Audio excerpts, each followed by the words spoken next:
Morning all. On a very moody autumnal day, Monica and I have to be down on the south coast of England today, so I really want to coincide the fact that we need to be on the south coast today with a little trip and a bite to eat over in the town of Battle. This is a place a lot of you have recommended. I've been to before, but I think maybe only once in my life, and the last time was about 4 years ago. It's a place with an almost unrivaled history in the UK, and there are loads of really nice little pubs, coffee shops, things like that. Soak it in. Look at that. Mood, mist, the leaves are falling, everything's getting to those beautiful autumnal colours. But soak that in, because this is our last video for a little while in England. 2 days' time, we're heading off to Tenerife for a couple of weeks. So this will all be, at least for a while, a thing of the past. We've got a local mechanic who is half a mile from us, and I really want to try and keep the Jeep good, and keep all the service schedule up to date and stuff. But the last time I had a slightly specialist car was a Jaguar XK, and I remember I contacted the mechanic and I said, can you service the Jag? And they said, look, it's too specialist, you have to go to a Jaguar specialist. So I would take the Jaguar to this specialist about an hour and a quarter away. The problem is when I dropped off the Jag, I would have no way to get home, so I'd have to get public transport home in the middle of the Kent countryside, and it would take all day just to get the Jaguar serviced. So I was slightly worried about the Jeep, that this garage that focuses on simple cars wouldn't accept the Jeep to do the maintenance on, but I was delighted when I found out. They said, yeah, of course, bring it in, we'll do it. So I booked it in for service, that was all done. But they did say, when they were doing the service, that because this engine is so rare in England, the 3.6 petrol, they actually had problems finding the spark plugs, because the way it works, I think mechanics have this huge database of cars, all the things that can go wrong, all of the issues, all of the parts. But when it's a rare car like this, they don't have much data on it. So initially they got the wrong spark plugs in, and it took over 2 weeks in total to actually get the spark plugs in for the Jeep. If not more then.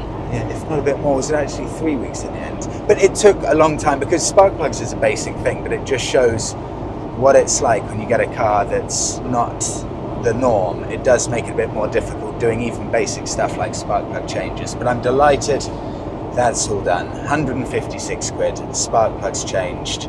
Although they did say when we went to pick the car up, yeah, they said, wow, we'll show you the gaps within the spark plugs. These have not been changed in a very long time.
I didn't plan this, but we have parked up literally right next to the thing I wanted to see, Battle Abbey. The history behind that abbey it's on another level to anything else. This is it, Battle Abbey, built by William the Conqueror to commemorate the exact location of the Battle of Hastings in 1066, almost 1,000 years ago, when the Norman soldiers came over to attack England, King Harold and his army of Saxons, and the Normans won, and William the Conqueror became the first Norman king of England, and he built this Battle Abbey to commemorate the battle on the exact location of the fight.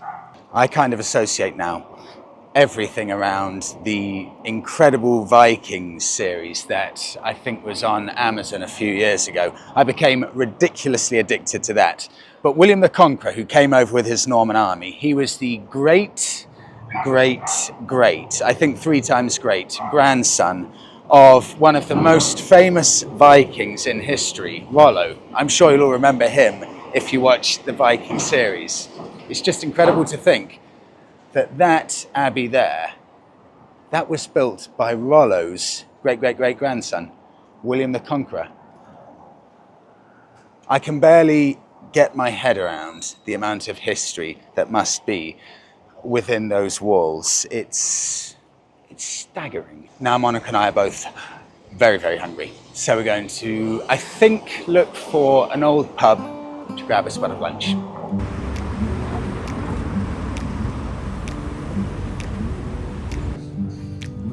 We come on the sloop John B, my grandfather and me, around Nassau town we did roll, drinking all night, got into a fight, well I feel so great, I wanna go. Now, I've worked at 3 pubs. Each one of them was my favourite job I've ever done. It's probably the only work I've ever done that I actually enjoyed. And every day I used to cycle off to work, and then later when I'd passed my driving test, I'd drive off to work into the countryside, and I was just so happy to get there. You know, you start off the day, you make sure the tables are clean, you make sure the barrels are done. I love it. So many happy memories of working in a pub, and it's one of the most special, unique things about the UK, I think. This is called the Bull. This is the Bull Inn. This is about 400 years old, and interestingly, the original structure here, I don't know if still the foundations are the same, but the original structure here was made with stone from Battle Abbey, which is literally just 200 meters away, that I was showing you. Can I share one more? I promise this will be the last thing, one more fun fact. Battle, for 250 years after the Battle of Hastings, was named, or was called, Bataille. Bataille is French for battle. That's because, of course, the Normans came over, and the Normans themselves were, in essence, just Vikings who got a taste for France and decided to stay in France. But because they were French, they came over here, and probably a huge amount of people in this area, up until about 800 years ago, were just speaking French. So Bataille, the name of the place, until I think maybe people just realised, hold on a second, this is England, let's start calling it Battle. But what a history, eh?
leaving the second the rain starts.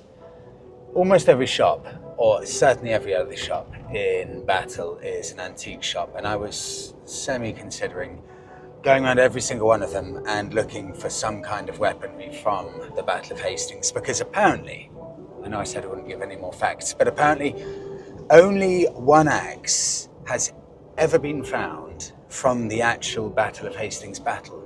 That's it. Literally just one weapon when you think how many people were fighting there. So now, because we've only got 2 days left to Tenerife, I want to go back. There are a couple of bits I want to do on the Bonneville that I've been meaning to do for ages. So get back home, push out the Bonneville, and see if I can just get this ready for when I get back from Tenerife, because these two little bits have been slightly niggling me about the bike.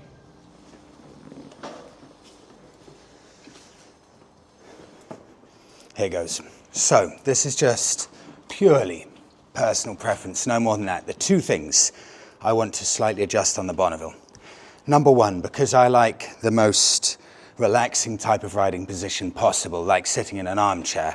I like everything to be as natural as possible, so I'm not leaning over or doing anything that's not as ergonomically pleasing for me. So first thing, the handlebars are in a slightly more aggressive position here, and all I want to do is just angle them slightly towards me. So instead of being here, I want my hands to be here. So I'm hoping just unloosen or loosen this a little bit, move them here, that will sort that out. So that's the stance at the beginning, and I'll show you at the end to see if that's made any difference. And the second thing is this, and this is directly because I do so much riding in London, and I do a lot of lane filtering. And in London, if you don't lane filter, you'll never get anywhere. Take a look at the front. Fine for everywhere else, but in London, when you're filtering through traffic and you need the narrowest possible profile for the bike, the mirrors stick out slightly past the end of the handlebars. So I want to try and bring the mirrors in so they're actually within the edge of the handlebar. I don't know if it's possible, but what I'm going to do is move this part here of each of the mirror holders, whatever you want to call them, just 1 or 2 centimeters inwards to see, for one, if that's possible, and secondly, if that has the desired effect.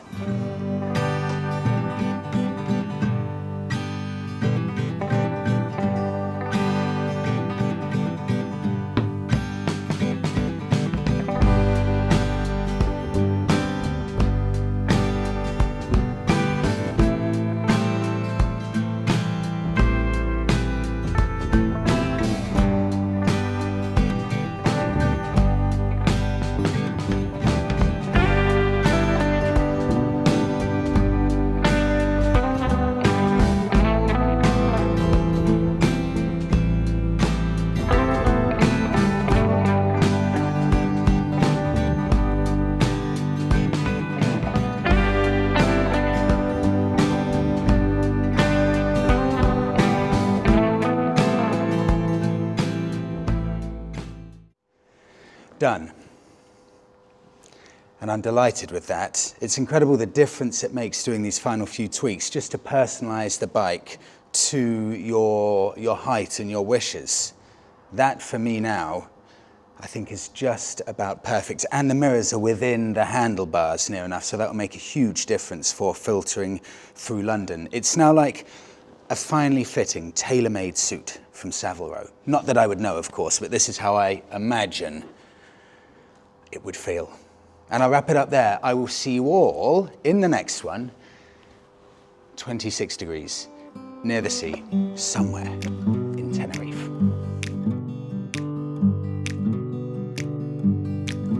We come on the sloop John B. My grandfather and